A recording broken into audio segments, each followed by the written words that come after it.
Olá pessoal, vamos continuar aí nesse módulo e vamos dessa vez falar sobre meditação. A meditação é uma das disciplinas espirituais que eu julgo ser fundamental e que diversos estudiosos falam sobre ela, e é um fundamento para a gente vivenciar essa experiência de relacionamento com Deus. É com Deus.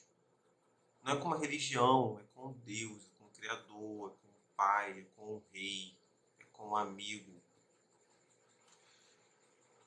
E Salmos capítulo 1, versículo 2 vai dizer o seguinte: Antes o seu prazer está na lei do Senhor, e na sua lei medita de dia e de noite. Ele está falando do homem bem-aventurado. O bem-aventurado, o homem feliz em Deus. Então se fala de felicidade, que é um bem-aventurado?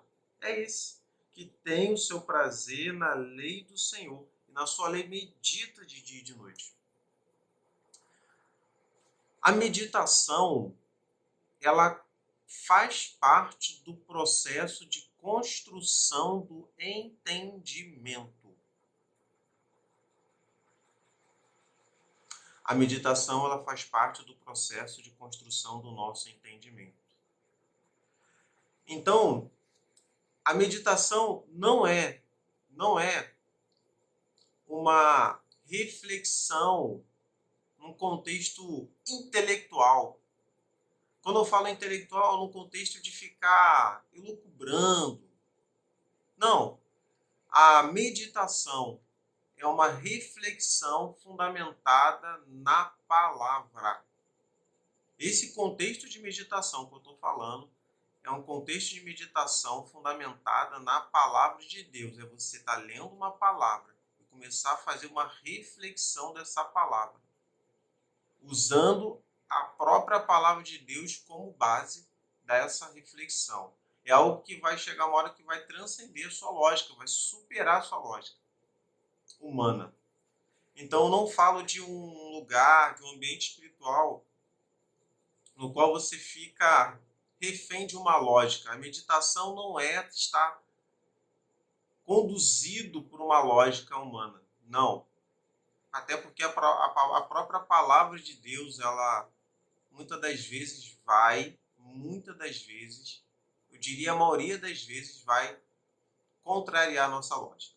Então eu não falo de um exercício de intelectualidade, de uma racionalização. Eu falo de uma reflexão com base nos princípios da palavra. Uma reflexão na própria palavra. E isso coopera e faz parte do processo de construção de entendimento. Às vezes você pensa assim, o que isso tem a ver com ansiedade? Primeiro que está falando de relacionamento. Mas segundo, que o meditar coopera para a gente parar. O ansioso, ele tem dificuldade de parar. Mas quando a gente para e faz uma reflexão fundamentada na palavra, então a gente vai entendendo. A gente vai entendendo. Então, por exemplo, um aspecto mais prático disso. Antes o seu prazer está na lei do Senhor, e na sua lei medita de dia e de noite. Então, no aspecto da meditação, você vai verificar o seguinte. Você vai começar a fazer perguntas a Deus. Nesse processo de meditação, você não tem que se pressionar por uma resposta. Você tem que se comprometer primeiro em fazer perguntas. Senhor, o que você quer dizer com isso? Pai, o que você quer dizer com isso? Ter o prazer na lei do Senhor. O que você quer dizer com isso? Por exemplo, no versículo 1, bem-aventurado o homem que não anda no conselho dos ímpios. Quem são os ímpios? O que significa ímpio? O que significa não andar no conselho dos ímpios? Então você vai começando a fazer perguntas a Deus. Perguntas ao Espírito Santo. E quando você se conecta com o Senhor dessa forma, você vai obtendo resposta, sem pressa de ter resposta. Ela vem, quando você passa para o próximo versículo, vem a resposta do primeiro. primeiro que você fizer a pergunta. É fantástico isso. Você vai começando a fazer perguntas, você vai meditando e você vai fazendo uma aplicação pessoal. O que isso quer dizer? O que isso tem a ver com o meu dia a dia, Senhor?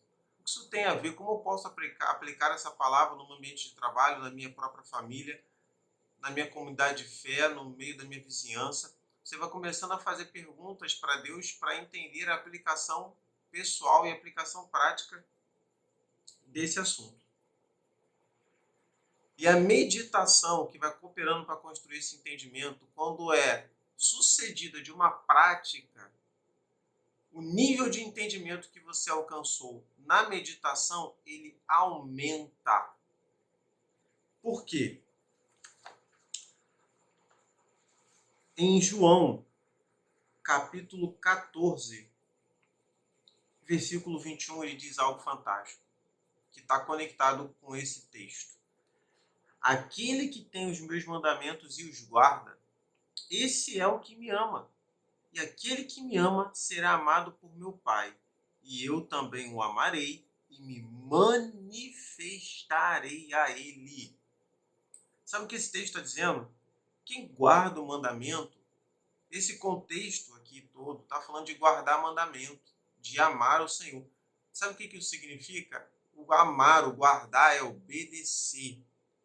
Quem guarda e ama o Senhor é quem o obedece. Então ele está dizendo que quem obedece, então, é quem pratica a sua palavra.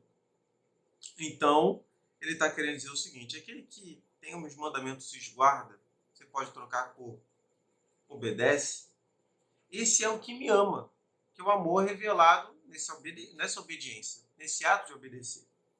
E aquele que me ama será amado por meu Pai, e eu também o amarei, está dizendo Jesus, e me manifestarei.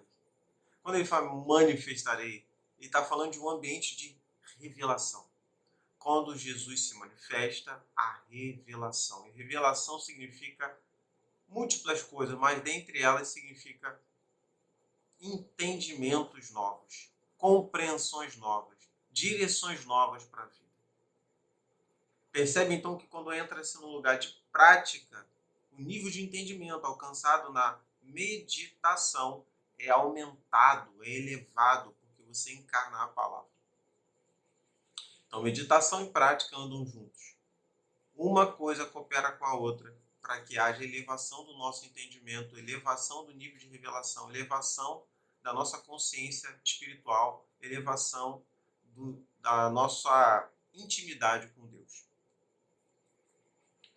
Então, isso é fundamental. É fundamental a gente vivenciar essa realidade. Eu costumo dizer que o processo de construção da nossa vida é mais ou menos assim. Primeiro eu tenho um conhecimento, que é uma informação. Uma informação. Depois eu experimento o entendimento. O entendimento é a compreensão dessa informação. Depois do entendimento, eu preciso entrar num lugar de sabedoria. O que é a sabedoria? É a prática dessa informação, desse entendimento. É a prática desse entendimento. E depois eu entro num lugar de inteligência. Conhecimento, depois entendimento, depois sabedoria, depois inteligência. A inteligência é a estratégia que você utiliza para praticar o que você entendeu. Um exemplo prático. Estou aqui com um copo d'água. Então, a primeira informação, beber água é fundamental para a saúde. Segunda fase desse processo de construção de entendimento. Esse processo de construção de entendimento, eu vou meditar, tudo isso, vou exercitar e vou entender os benefícios da água. Então, quando eu vou começando a ter o entendimento dos benefícios, até então eu só sabia que é fundamental beber água. mas depois eu vou exercitando e vou entrando num ambiente de entendimento dos mais diversos benefícios. Eu vou compreendendo a composição, eu vou entendendo. Depois, como vai ser medido a minha sabedoria com relação a esse assunto? Não, ele é sábio. O que é um sábio? É quem sabe muito? Quem entende muito? Não necessariamente. Eu posso ter muita informação, não ter nada de sabedoria, porque sabedoria tem a ver com prática, com estilo de vida. Então, eu sabiamente começo a beber água. Bebi água. Isso é uma atitude sábia. Sabedoria é atitude. Depois entra o fator inteligência. E Colossenses vai falar da inteligência espiritual. Isso é fantástico. E inteligência é a estratégia que eu utilizo para beber a água. Por exemplo, eu coloquei um copo de água em cima de uma mesa. Isso facilita eu estar continuamente bebendo água. Então, a estratégia que eu utilizei para colocar a água na mesa, isso revela inteligência. A sabedoria é beber a água. A inteligência é colocar a água no lugar acessível, para eu manter a consistência no ato de beber água. Então, percebe, isso aqui foi um a mais aqui que eu dei a respeito do contexto da construção do nosso entendimento, fazendo também referência à meditação, que é assim que nós vamos sendo construídos. Então, meditação com prática me faz entrar num nível profundo de relacionamento com Deus. Então, a tarefa é: pegue um texto. Pode ser esse mesmo texto que você já está orando, que você já está meditando no seu dia a dia, e comece a fazer perguntas ao Senhor a respeito do texto. Comece a fazer perguntas. Começa a fazer pergunta. Não queira resposta. Faça perguntas primeiro. E isso vai te fazer entrar num nível assustador em Deus. Que Deus te abençoe e capacite a viver algo fantástico nele. Até o próximo encontro.